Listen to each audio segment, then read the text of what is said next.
السلام علیکم۔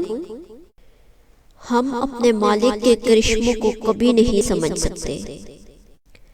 وہ عجیب ہے، بہت آزماتا ہے، آخری حد تک لے جاتا ہے اور پھر ایک دم سے کچھ ایسا کر دیتا ہے کہ تمام زخم ایک ساتھ بھر جاتے ہیں اور پھر یاد ہی نہیں رہتا کہ تکلیف کیا تھی۔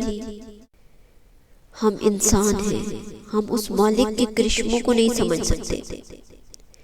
اس لیے اگر آپ کچھ اللہ تعالیٰ سے مانگ رہے ہوں اور آپ کو نہ مل رہا ہو تو صبر کیجئے اور شکر ادا کیجئے کہ آپ کا رب آپ کو وہ عطا کرے گا انشاءاللہ جو آپ کے حق میں بہت بہتر ہوگا۔ جا رہیے، خوش رہیے، ہنستے مسکراتے رہیے۔ اللہ نے کے پاس